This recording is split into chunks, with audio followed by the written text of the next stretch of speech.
అధిరోహించి నీవు వెళుతుంటావు, ఆ ధర్మము నిన్ను కాల్చి భస్మం చేస్తుంది అని చెప్తావు. అర్థమది. జనుల చేత పట్టుకోబడినది ధర్మం.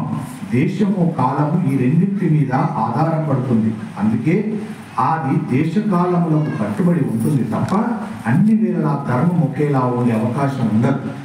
ధర్మం అంటే ఇలా ఉంటుంది, ధర్మం ఎప్పుడు మారుతూ ఉంటుంది.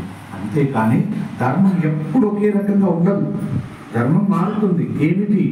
నేను ఇక్కడికి నడిచి వచ్చేటప్పటికి మీలో ఒకటిని, ఇక్కడ కూర్చున్నానా మారింది, ప్రవచనకర్తగా ఉండిపోతాను.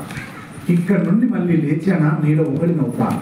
ఇక్కడ నుండి నేను బండి ఎక్కానా డ్రైవర్ని అవుతాను. అక్కడ ధర్మం మారింది.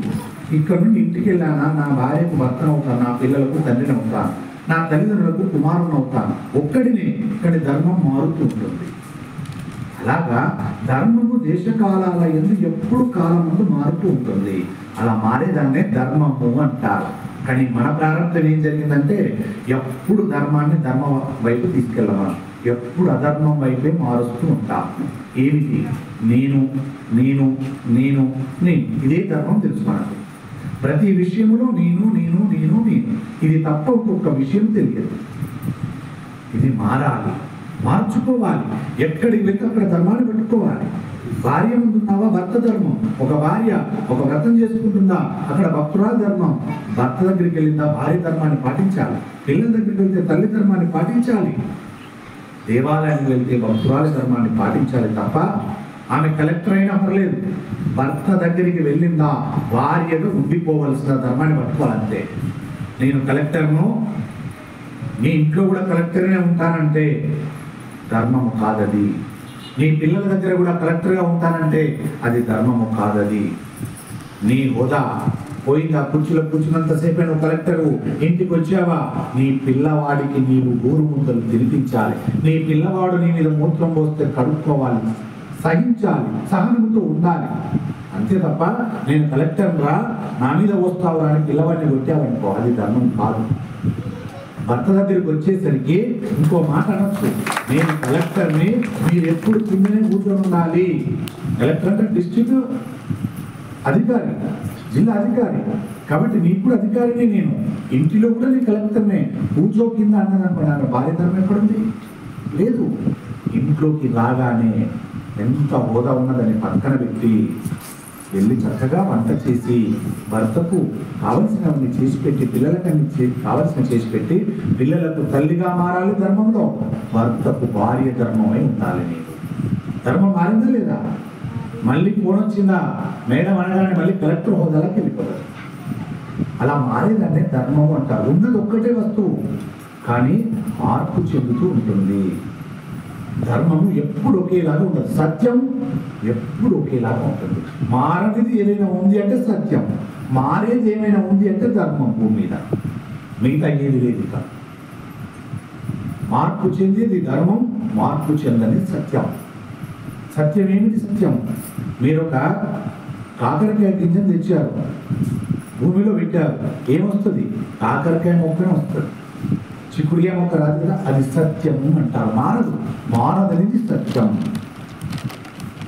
ఏదైతే మారదో అది సత్యం. మనం ఏది పెడితే అది వస్తుంది. ఓ మామిడి పిక్క పెడితే మామిడి మొక్కే వస్తుంది, వేప మొక్క రాదు. వేప గింజ వేస్తే రావి చెట్టు రాదు, రావి విత్తనం వేస్తే మర్రి చెట్టు రాదు. అది సత్యం. ఏ గింజ వేసామో అందులోకి అదే వస్తుంది. అది సత్యం. మారదు సత్యం. మార్పు ఉన్నది ధర్మం ఒక్కటే. ఆ ధర్మం ధర్మానికే ఉండాలి, అధర్మానికి ఉండకూడదు మార్పు. కాబట్టి ఇక్కడ అంటారు, ఇప్పుడు మంచి ధర్మాన్ని చెప్పారు గురుగారు. ఏమిటి అంటే ఒకేలా ఉండే అవకాశం ఉండదు.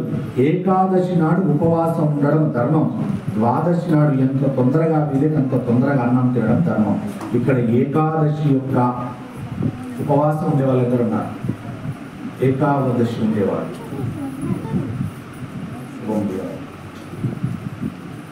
ధర్మం అంటే ఇలా ఉంటుంది. కలికాలం యొక్క ధర్మం ఇలా ఉంటుంది. ఇక్కడే తేటతెల్లం అయిపోయింది. ఎందుకు? అదే మీరు వారములో 4 రోజులు కానీ ఒక్క రోజు కానీ ఎంతమంది కింద ఇక్కడ ఒక్కొక్కరు ఉంటారు వారంలో?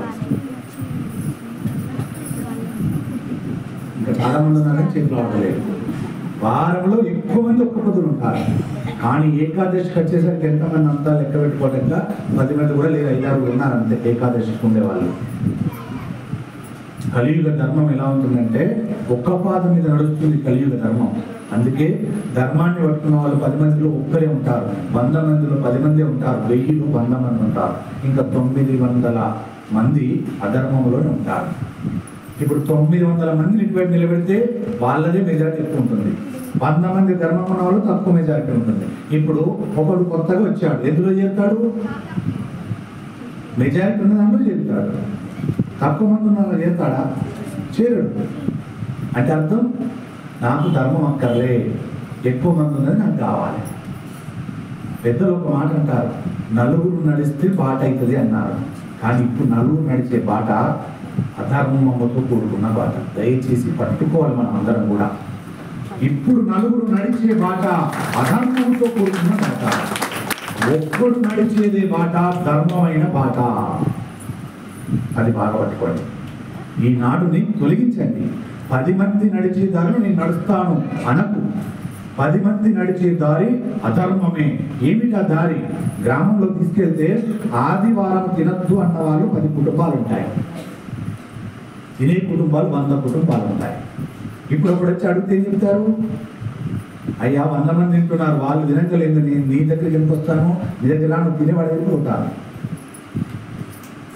అంటే పోయావు. ఏమైతే రేపు పొద్దున భగవంతుడు ప్రత్యక్షం వస్తాడు, ఓ వరం ఇస్తున్నాడు. ఏమని? ఈ గ్రామమందు ఎవరైతే ఆదివారం నాడు మాంసాహారాలు విసర్జించి మత్తు పదార్థాలు విసర్జించున్నవారో వారిని నేను నాలో ఐక్యం చేసుకోవాలనుకుంటున్నాను, మోక్షాన్ని ఇవ్వాలనుకుంటున్నాను. కానీ వారికి ఇంకా ఆయుష్య ప్రమాణం ఉంది, వాళ్ళు ఇక్కడ బతికినంత కాలము కోట్లకు అధిపతులే బ్రతుకుతారు. ఈ వరాన్ని ఇస్తున్నాను, తర్వాత వారు నాలో ఐక్యం చేసుకుంటానని వరం ఇచ్చారనుకోండి. ఇప్పుడు కొత్తగా వచ్చిన వాడు ఏమైతారు? ఏడవడా? అరే అరే ఎంత పని అయిపోయింది. 10 మంది నడిచే దారిలో నడవకపోతే 90 మంది నడిచే దారిలో నడిచాను, వాళ్ళే మెజారిటీ ఉన్నారంట. ఈ 90 మంది భ్రష్టు పట్టిన దారిలో ఉన్నారు, 10 మంది దారి నడిచింది గొప్పదైపోయింది అంటాడు. మనం వెళ్ళేదారి అది. దయచేసి వాడు తింటున్నాడు, వీడు తింటున్నాడు, వాడు తాగుతున్నాడు, వీడు ఇది చేస్తున్నాడు, వాడు అది చేస్తున్నాడు, వాడి దాంట్లో నేను పోతాను అంటున్నా. అది మానండి దయచేసి. కలియుగంలో దీనికి స్వస్తి పలకండి. 10 మంది నడిచే దారి అధర్మమే, ఒక్కడు నడిచే దారి ధర్మం. ఈ కలియుగ ధర్మం, దీన్ని మార్చండి దయచేసి. ఆ ఒక్కడు ధర్మాన్ని పట్టుకొని పోతాడు, ఆ ధర్మాన్ని పట్టుకొని వాడుకొని నువ్వు పో, మోక్షానికి చేరువవుతావు.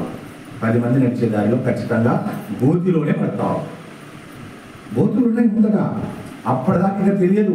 10 మంది నడిచే దారిలో మళ్ళీ ఇంకో దారి ఉంటుంది వాళ్ళకి, ఇక పోయి గోతిలో పడడమే వాళ్ళు. నువ్వు పడ్డ తర్వాత నేను వెనుకకు వస్తానంటే తిరగదు కదా, అందులో పడిపోవడమే. అలా ఉంటుంది.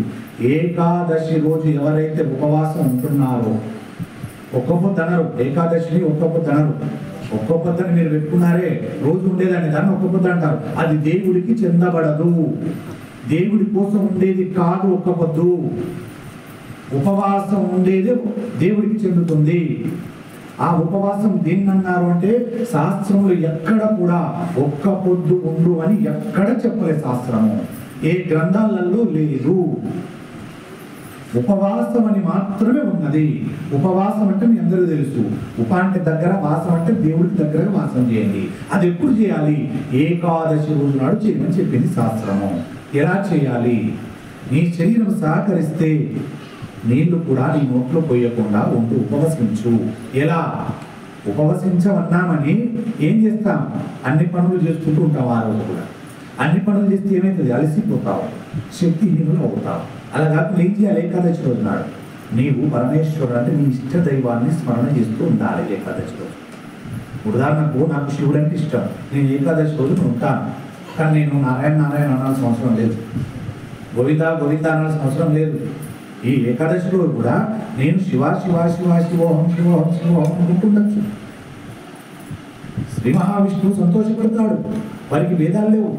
శివాయ విష్ణు రూపాయ విష్ణువే శివ రూపాయ, శివస్య హృదయం విష్ణస్య, విష్ణస్య హృదయం శివస్య.